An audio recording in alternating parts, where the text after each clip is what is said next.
నమస్కారం NSTV news కి స్వాగతం. నా పేరు సంధ్య. ఇక వార్తల్లోని ముఖ్యాంశాలని చూద్దాం. కామారెడ్డి జిల్లా బాన్సువాడ మండలం బోర్లం గ్రామంలోని ఇంజనీరింగ్ కాలేజ్ గ్రౌండ్ లో పార్వరెడ్డి ఆధ్వర్యంలో నిర్వహించిన శ్రీ సమర్థ సాయి మహారాజ్ ప్రవచన కార్యక్రమం భక్తి శ్రద్ధలతో ఘనంగా జరిగింది. హనుమంతుడు మన హీరో అని అందరూ గర్వంగా చెప్పుకోవాలని హనుమంతుని నామస్మరణ, శ్రీరామ నామజపంతో ప్రాంగణమంతా ఆధ్యాత్మిక వాతావరణం అలుముకుంది. వేలాది మంది భక్తులు స్వామివారి ప్రవచనాలను భక్తితో శ్రద్ధగా ఆలకించారు. ఈ సందర్భంగా శ్రీ సమర్థ సాయి మహారాజ్ మాట్లాడుతూ, భక్తి విశ్వాసం ఉంటే భయం ఉండదు. ప్రతి ఒక్కరూ రాముని హనుమంతుని నామస్మరణ చేస్తూ ధైర్యంగా సత్సంకల్పంతో జీవించాలని ఉపదేశించారు. ముందుకు వెళ్ళగలుగుతున్నా, నా బలగం అక్కలే, నేను ముందుకు వెళ్ళాలన్నా, నన్ను ఇంకా ముందుని నడిపించాలన్నా, నేను పర్వతంలాగా ఎదగాలన్నా వాళ్ళ ఆశీర్వాదంతో ఇంత దూరం వచ్చినా అట్లనే మీ ఆశీర్వాదం కూడా ఉంది. శ్రీరామ్ జయ రామ్ జయ జయ రామ్, శ్రీరామ్ జయ రామ్ జయ జయ రామ్. నేను ఒకసారి కూసంగి వెళ్ళాలి అనుకున్నా. అక్కడ యూసుఫాయికి ఆరోగ్యం బాగాలేదు అనుకున్నప్పుడు, స్వామి ఒకసారి కూసంగి రాండి అన్నారు వాళ్ళు. అప్పుడు వారు అన్న తర్వాత నేను కూసంగి వెళ్ళటం జరిగింది.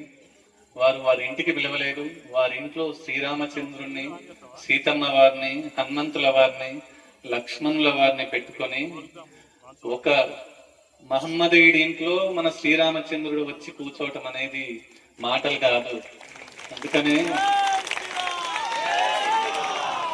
రెచ్చగొట్టే మాటలు చాలా మాట్లాడవచ్చు, కానీ శాంతంగా గెలవలేదు. కానీ రెచ్చిపోయి మనం 10 మాటలు మాట్లాడి వెళ్ళిపోయిన తర్వాత మీరు అమాయకులు కొట్టుకొని చచ్చిపోతారు. అందుకనే నేను మాట్లాడేటప్పుడు, మాట్లాడాలనుకున్నప్పుడు మీకు ఎప్పుడు నేను చెప్పేది ఒకటే, నాకు మాటలు రావు. నా మాటలు, నా ఆలోచన, నా ప్రయాణం, నా జీవితం, నా జీవనం, నా లోకం, నా ప్రపంచం హనుమంతుల వారే. అందుకనే నేను మాట్లాడటం కంటే మౌనంగా యుద్ధం చేయటం నేర్చుకున్నా. అందరూ అసలు ఎంతమంది నన్ను ఇబ్బంది పెట్టినా పంటి బిగున భరించి ఈ స్థాయి వరకు వచ్చిన. మీకు ఇవన్నీ ఎందుకు చెప్తున్నా అంటే, భయపడితే ఓడిపోతాం, చస్తే ఓడిపోతాం. అరే వాడు తప్పు చేసి చనిపోయినా అంటారు. ఆ రోజు నేను అనుకుంది ఒకటి, గెలవాలి అంటే బలంగా ఎదగాలి అంటే భగవంతుని పట్టుకోవాలి. అందుకని మీకు కూడా నేను చెప్పేది ఏంటంటే, నమ్మకం అనే కాళ్ళను పట్టుకోండి. నమ్మకం ఉండాలి. అరే వీడు ఏం చేస్తాడు రా అనుకుంటే వీడే అన్ని చేస్తాడు. అందుకని మీ అందరికీ నేను చెప్పేది అదే, స్వామి ఏం చేయాలి అని మీరంటే నమ్మకం అని చెప్పింది. కానీ వాళ్ళ ఇంటికి వెళ్ళినా, వాళ్ళ ఇంటి నుంచి వచ్చినా, మీకు ఇక్కడ ఒక చిన్న విషయం చెప్పాలి. యూసుఫ్ బాయ్ ఇంటి దగ్గర నుంచి అయినా చివరికి ఇక్కడ బోర్లం గ్రామానికి వచ్చిన వరకైనా నన్ను కాపాడింది, ఒకప్పుడు నన్ను ఇబ్బంది పెట్టింది పోలీసులే, ఇప్పుడు నన్ను కాపాడింది పోలీసులే. అందుకనే వాళ్లకు శిరస్సు వంచి నమస్కరిస్తున్నా. ఎందుకంటే నేను తప్పే చేయలేదు, తప్పు అన్నారు, తప్పే చేస్తా అని చెప్పిన. నేను అబద్ధం ఆడాల్సిన అవసరము లేదు, అబద్ధం ఆడి నేను బతకాల్సిన అవసరము లేదు. బతకడానికి అబద్ధమే ఒకటైతే జీవితాంతం అబద్ధం ఆడాల్సి వస్తుంది. మీరు కూడా అక్కలు, చెల్లెళ్ళు, పెద్ద మనుషులు, మీకు శిరస్సు వంచి నమస్కరిస్తున్నా. అబద్ధాలు ఆడి బతకకండి. ఉన్న దాంట్లో నిజాయితీగా బతకండి, నిజాయితీగా బలంగా బతకండి. బలంగా బతికినప్పుడే ఏది లేదు, ఏ ఆశ లేదు, ఆశయం లేదు. ఏదో చెయ్యాలి, ఏదో నడవాలి, బతకాలని వచ్చినా కాబట్టి బతుకుతున్నా. ఇప్పుడు పోవడానికైనా నేను సిద్ధంగా, ఇప్పుడు వెళ్ళడానికైనా. ఎందుకంటే నాకు హనుమంతుల వారు చెప్పిన మాట ఒకటే, నీ ఉన్నంతసేపు వాళ్ళందరికీ రామనామస్మరణ చెప్పాలి, నీ ఉన్నంతసేపు అందరితో రామనామస్మరణ చేయించాలి, నీ ఉన్నంతసేపు అందరినీ బతికించాలి. నేను పుట్టిన 7 రోజులకు మా అమ్మగారు వెళ్ళిపోయి పైన ఎంత కొట్లాడారో దేవునితోటి, ఎంత కొట్లాడితే ఇంత బలంగా మీ ముందుకు వస్తా. అందుకనే తల్లి తండ్రిని వృద్ధాశ్రమాల్లో అస్సలు వేయకండి. నా దృష్టిలో వృద్ధాశ్రమాలంటే ఫెయిల్ ఇది. అందుకనే హనుమంతుడికి వాళ్ళమ్మ సుందరుడు అని పెట్టింది. హనుమంతుడు ఎవరి కోసం ఏది ఆశించకుండా ఒక్క రాముడి స్మరణ తప్పితే వేరే గతే లేదు తనకు హనుమంతుడు. మీరు హనుమంతును చూసిందని నన్ను చాలా మంది అన్నారు. నేను హనుమంతుని చూసిన, మీలోనే చూసిన హనుమంతుని, మీలోనే చూసిన హనుమంతుడు. కొన్నిసార్లు, కొన్ని లక్షల సార్లు, కోట్ల సార్లు హనుమంతుని చూసిన. మీరు చూసిందా? మీరు చూసారా? నేను లేనా? మీరు చూడలేదా? అయ్యో, మీకు ఏమంటారు అది మైమర్చిపోయిందా?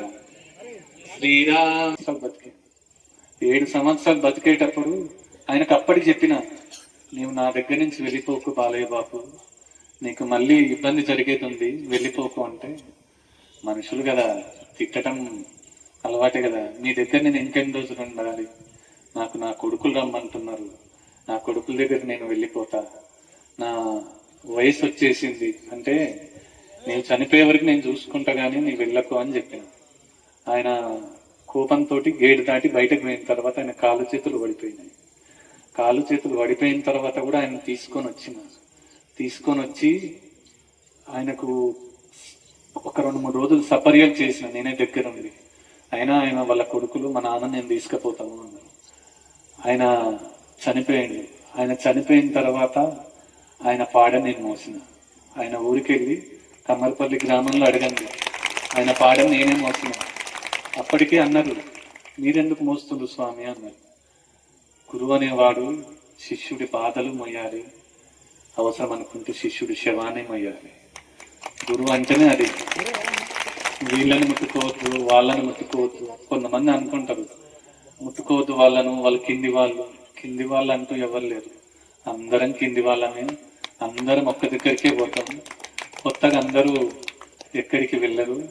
ఒకవేళ మన అదృష్టం బాగుంది, ధనవంతులకు దేవుడు ఇంకొక కొత్త ఆప్షన్ ఇస్తే ధనవంతులు తన ఆస్తి పైకి కూడా తీసుకుపోతారు. అదొక్క ఆప్షన్ ఎవరికి వెళ్ళేది. అందుకనే దేవుడు అదొక్క దగ్గర మాత్రం బలంగా ఆపేసింది. అరే మీరెంత చేయండి, అదొక్క విషయంలో మాత్రం నిజాయితీకి రావాలా అని చెప్పింది. ఇక్కడికి వచ్చేటప్పుడు కూడా పోలీసులు కూడా, మీరు ఏదన్నా చేయండి, మాకు హ్యాండ్ ఓవర్ అయిన తర్వాత మీరు పక్కకు జరగాల్సిందే. వాళ్ళు చేస్తున్న నాకు శ్వాస వరకు నేను మర్చిపోను, అట్లనే తక్కిన ఊళ్ళని మర్చిపోతారా అనొచ్చు. ఏ ఊరిని మర్చిపోను, ఎవరిని మర్చిపోను. కాకపోతే ఇది నా తండ్రి ఊరు కాబట్టి ఈ ఊరిని మర్చిపోను. ఈ ఊరిని మర్చిపోకుండా ఇంకా మంచిగా మనం కార్యక్రమం చేసుకుందాం, ఇంకా బలంగా చేసుకుందాం. భాస్కర్ అన్న కూడా మొన్న నా దగ్గరికి వచ్చారు. వారు వచ్చిన తర్వాత, స్వామి చాలా మంది అదే నేను కొన్ని కోట్ల పేర్లు పెట్టిన. నాకు 16వ సంవత్సరం నుంచే నేను దర్శనాలు ఇస్తున్నా. 16వ సంవత్సరం నుంచే బతకటం మీద ఏ విధంగా ముందుకెళ్లాలో నేర్చుకున్నా. చాలా మంది అంటారు, స్వామివారు మాకు సమయం ఇవ్వట్లేదు, స్వామివారు మాతో మాట్లాడట్లేదు. నేను చూస్తే చాలబ్బా, నేను చూస్తే చాలా, అంతే. నీతో మాట్లాడాల్సిన అవసరం లేదు, ఎందుకంటే నీ చిత్తం నా దగ్గర ఉంది కదా. ఇంకా కొత్త నేను ఏం మాట్లాడతా, అన్ని రాసి పెట్టేసుకుంటా. మీరు రాగానే నా చేయిని ఎప్పుడు చూసుకుంటూనే ఉంటా. స్వామి నా పేరు ఇది, ఎవరైనా వచ్చినా గానీ మామూలుగా మన ఏమంటారు, పిల్లలు ఎవరైనా వచ్చినప్పుడు కూడా నీ పేరు ఇది కదా అంటే, వాళ్ళు బయటకు వెళ్ళిన తర్వాత ఇలా నా పేరు చెప్తుంది, ఇక్కడ ఎవరన్నా చెప్తున్నారా, ఇక్కడ ఎవరైనా ఏమన్నా అందిస్తున్నారా? ఒక ఆయన అంటాడు, లోపల కెమెరా ఉంది, కెమెరా చూసి చెప్తున్నా స్వామి. కెమెరాలు లేవు, ఏం లేవు, నేనే పెద్ద కెమెరా, ఇంకా వేరే కెమెరాలు అవసరం లేదు. అందుకనే నేను అబద్ధం ఆడితే మీకు అబద్ధం ఎట్లా నేర్పించగలుగుతా? నేను తప్పు చేసి మిమ్మల్ని తప్పులోకి ఎట్లా పొమ్మంటా? ఒక